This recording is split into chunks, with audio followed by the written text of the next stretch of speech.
There is finally a better way to cruise the coast of Norway. The traditional operator Hurtigruten just cannot keep up with this new upstart Havila Voyages. The complete Havila onboard experience today on Markus Travels.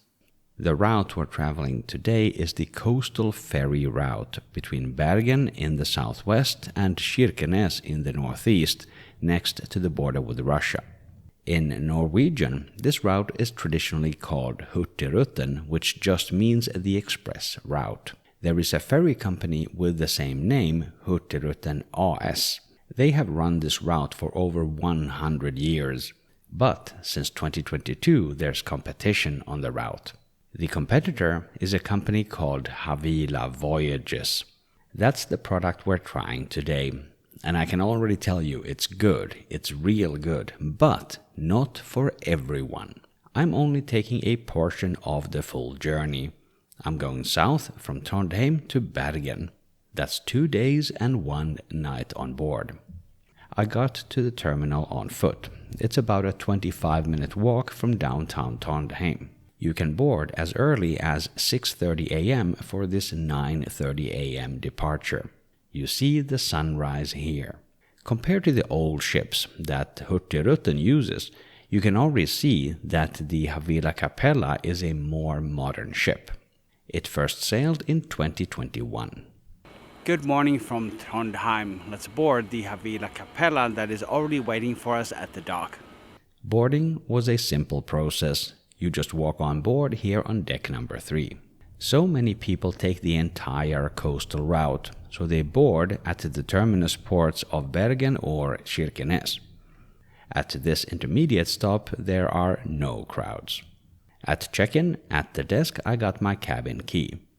I also registered my credit card so that I could use my cabin key to pay for things on board. The cabin key is a very generic card with no personalization. At check-in, all I got was the cabin key. I did not get a whole envelope full of offers of various upsells like drink packages. This I appreciated. Speaking of paying, I paid for this trip myself so that you get an unsponsored and authentic travel review. Welcome to my channel, Markus Travels. Even at this early hour, my cabin is ready for me. The cruise program is attached to the door handle. The cabin category that I booked was Seaview Superior Double. This includes the meal package. We'll talk more about food soon. This cabin is nice. You can tell that it's new. As I enter, the safety video is playing in multiple languages. I did not have to attend a safety meeting. I like the fact that there's a view, a couch, and enough space to walk around the bed. I mention these 3 things specifically because they were not so good on the Hurtigruten ship I took a few days before. I will link to that Hurtigruten video at the end of this one. The link is also in the video description below.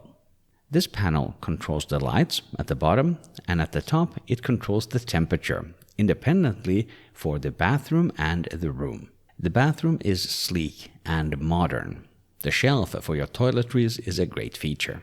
The shower does not have a shower curtain, which can get a bit dingy. Instead it has, and you can only see a glimpse of it here in the clip, a glass divider. That definitely feels more premium. There's plenty of storage here as well. They even have a mini fridge that's empty and available to use. Each of the cupboard doors has this knob that you can push to make it flush with the surface. I'm not entirely sure what the point of this is, but I still like it. Maybe it's a safety thing. In rough seas, if you fall onto the door, you're not going to pierce yourself. In any case, as a fidget device, it was very satisfying. There's also plenty of storage under the bed. We are now departing Trondheim on a beautiful October morning. This island, called Munkholmen, is just by the harbor. Up here, on the upper decks, is a great place to watch the stunning coastline of Norway.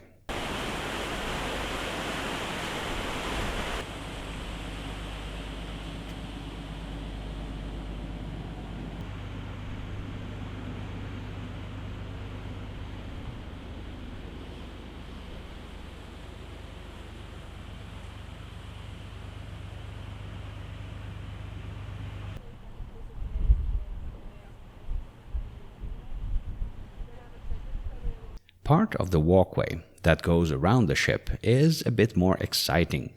You can look straight down into the ocean through the grating. Up here, they also have 2 hot tubs. Only one of them was in operation at this time. Even though it was quite windy, a few brave souls were enjoying the views already. In addition to the hot tubs, the saunas are also available up here. They look real nice and modern. The saunas are split male and female. I caught this clip of one of the interior cabins where the occupants had already checked out. It has bunk beds instead of the double bed that I have, but they still managed to find space for a couch. Nice. Let's continue the tour on the inside of the ship. The design is fresh and warm. I especially like this wood paneling and lighting in the hallways. The exposed elevator shaft is a cool design for a ship that isn't really that big. It only has 9 decks and a capacity for 640 passengers and 78 crew. If you prefer your views from the inside, then these great big windows are a perfect place to sit. One thing I notice now that I watch back the video is that the furniture is different between the 2 sides of the ship. Havila didn't have to do that, but it's a nice touch to create some visual variety. It is very easy to find your way on the Havila Capella. These directories and maps contribute to that. But what's perhaps more important is that each floor is very clearly marked on the wall of the stairwell. Maybe it's a small thing, but it's something that was missing on the competing ferry companies' ships. In this area we find the information and excursion desks. There's a shop and there's a conference room where they give talks about the voyage. This lounge area is where I spent quite a lot of time, especially after I checked out of the cabin at noon. Here they have tabletop games and a little kids' corner. Though it looks a bit sad, it's just a plastic iceberg. A last note about the staircases. Each floor has a different design on the wall. They chose to do this because Havila is a good company, at least based on what I saw here. Here's the last example of my love for the stairwells. On deck number 7 there are 2 exercise rooms. This one is cardio with a view of the water. And this one is for strength training, also with ocean views. Check out the elevator. It goes all the way up to the glass ceiling. From the inside it looks like this.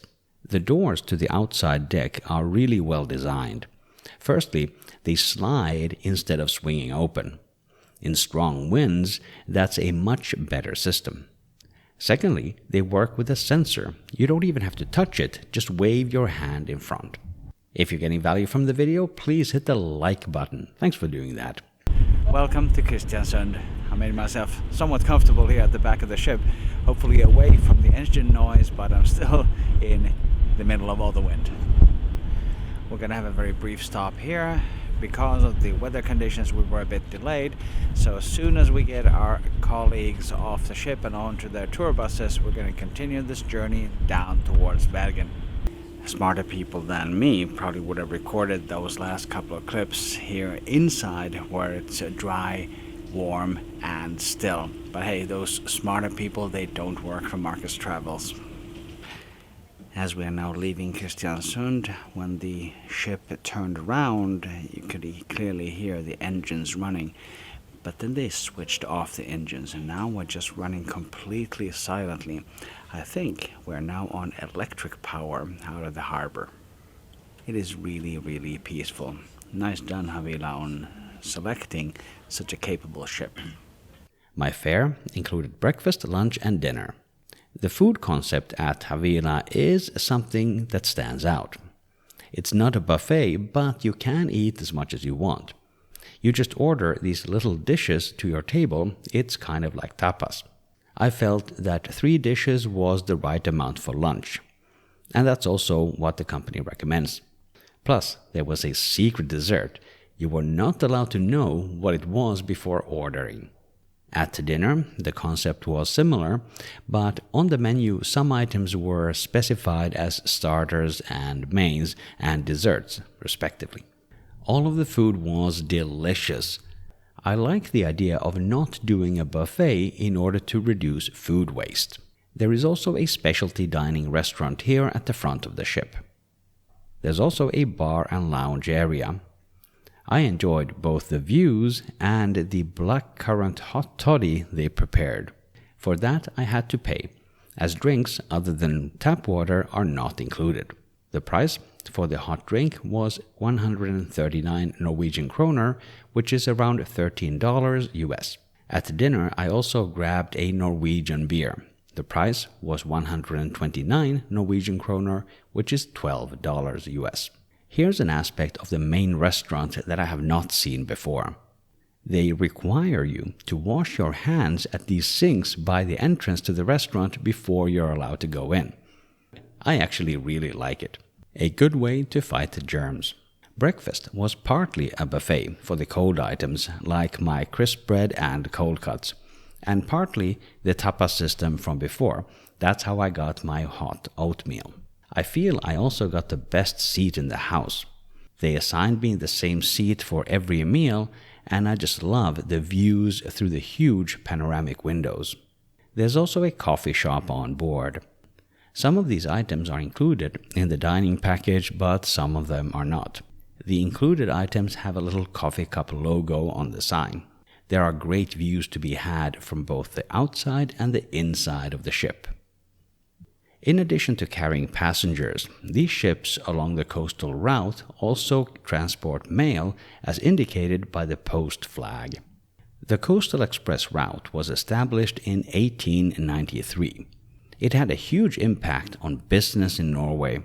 Before the coastal route, mail from central Norway to Hammerfest in the far north used to take 3 weeks in the summer and 5 months in the winter. With the coastal route, it could be delivered in 7 days. The route also delivers cargo with a capacity of 150 euro pallets per day. Out here on the open sea, we had significant waves. It turns out, though, that it's not so easy to catch that on camera, but we sure could feel it. In this clip, you can hardly see the waves, but it was really, really windy. I had difficulty walking up here. The main entertainment on board is enjoying the stunning landscape and going on short excursions. There is Wi-Fi on board and it was free for all passengers. In a moment, I will share my recommendation from the studio and I'll help you avoid a mistake that I made on this route. Here we are arriving at the final port. This is Bergen, the second largest city in Norway. There is a much larger ship docked at the cruise port. This one is from Ida, the German cruise line. If you're getting massive value from the video, there are many ways that you can support this channel, Markus Travels. For example, you can buy me a coffee with a link in the description or a super thanks right here on YouTube. Just use the $heart button below. Thank you for doing that. Let's talk about the price and the value for money. The total price that I paid for my voyage was 239 euros, which is around $250 US. What I got was a one-way journey with 2 days and 1 night on board from Trondheim to Bergen. The ticket included all the meals. To my delight, the price was the same on both the Norwegian language and the English language version of the website, unlike Hurtigruten. More on that soon. When we think of the value for money, let's keep a few things in mind. First of all, this is not a luxury cruise ship. So if you need theaters, comedy clubs, nightclubs, water slides, and a big pool area, you're not going to find it on these coastal ferries. Also, if you're a solo traveler looking to meet new people, this is also not the right product for you. Everybody on board more or less kept to themselves and kept quiet, so there were not any natural ways of meeting new people. But if you want a silent retreat with amazing views, then I think this coastal route is exactly what you need. I took a train ride across America last year, and there was one person there who was on the train specifically for the purposes of a silent retreat. I would have loved to learn more about how that works, but for obvious reasons, I couldn't ask her. That video from the train is also linked in the description. So with those caveats out of the way, for me, this trip on Havila Voyages was a really good deal, and there's 2 different buckets of reasons for that. Firstly, In its own right, Havila Voyages has a great product. The route is beautiful, the ship is new and modern, and I really like the cabin as well. It was nicely designed and well thought out, plus it was very comfortable to sleep there. The food concept with the tapas style dining was cool, and it kept the place classy.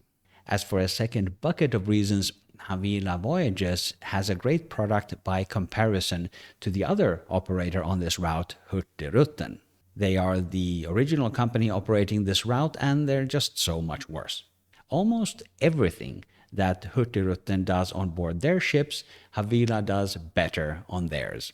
This includes the booking process, the design of the ships, the comfortable cabins, and the great food. No contest on that one. I want to do a video comparing Hurtigruten and Havila feature by feature. As of now, I can only think of two very small details that Hurtigruten does better, so hit the subscribe button to get notified when that video goes live. So what exactly is wrong with Hurtigruten? Click or tap the screen right here to watch my full review of the journey that I took a few days earlier. Thank you very much for watching Markus Travels, and I will see you in the next video.